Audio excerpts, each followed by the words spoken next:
And what are the anticipated problems then? And I'm talking about tools now, right?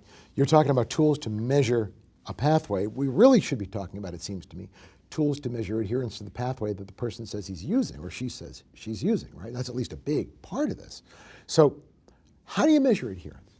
Well, I think it's what Mike said. I think that when people mutually enter into an agreement to use some of these clinical decision support tools, it isn't really a valid agreement until there's that feedback loop where the actual results are collated and given back to the provider. Because really, one of the tenets of all industrial process control is that you use some standardization and you use some feedback and you get total quality management. And I think there's no reason why in healthcare we should be exempt with process control when that's what's really brought our societies forward in every other industry. So there's a servo effect here. You use this, you see what happens, and it feeds back, and you control. But the challenge right now is that collecting that data is challenging. We can do it up front through a prior authorization process to make sure that you're following a pathway. We can do it retrospectively, which oftentimes requires chart review because we're not getting the data on the stage, et cetera, and biomarker status necessarily up front.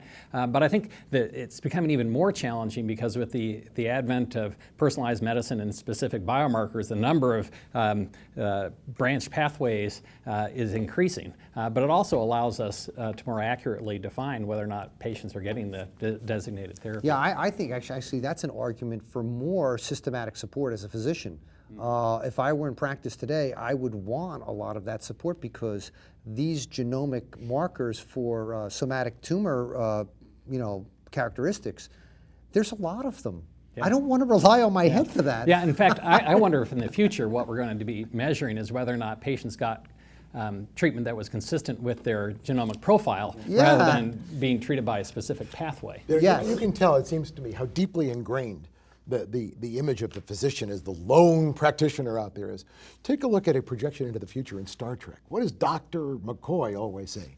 "Damn it, Jim, I'm a doctor." And that's it. There's no justification, no data. I'm a doctor. I'm a doctor. Well, he's got his tricorder, don't forget. He does. He can cure everything and diagnose everything. You know, I think getting on the genomic issue, I think that any pathway program that is instituted with a facility, a provider, has to have a genomic component to it. And that way you can get that feedback that this individual patient is getting the right therapy.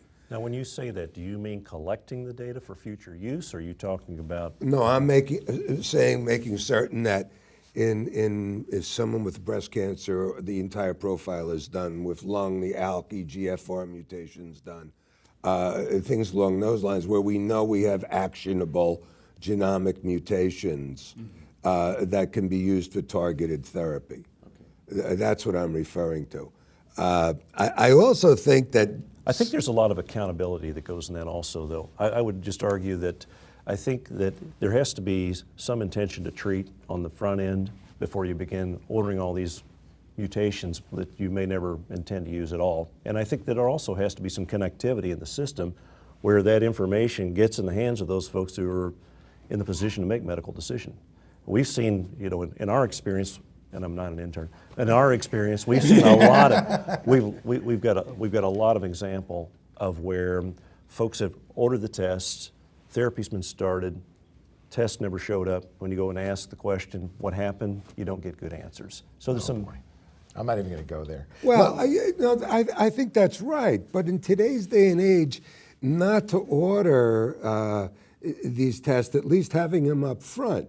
Colorectal cancer, I mean, I can't tell you how many requests I see for cetuximab without KRAS. Yes.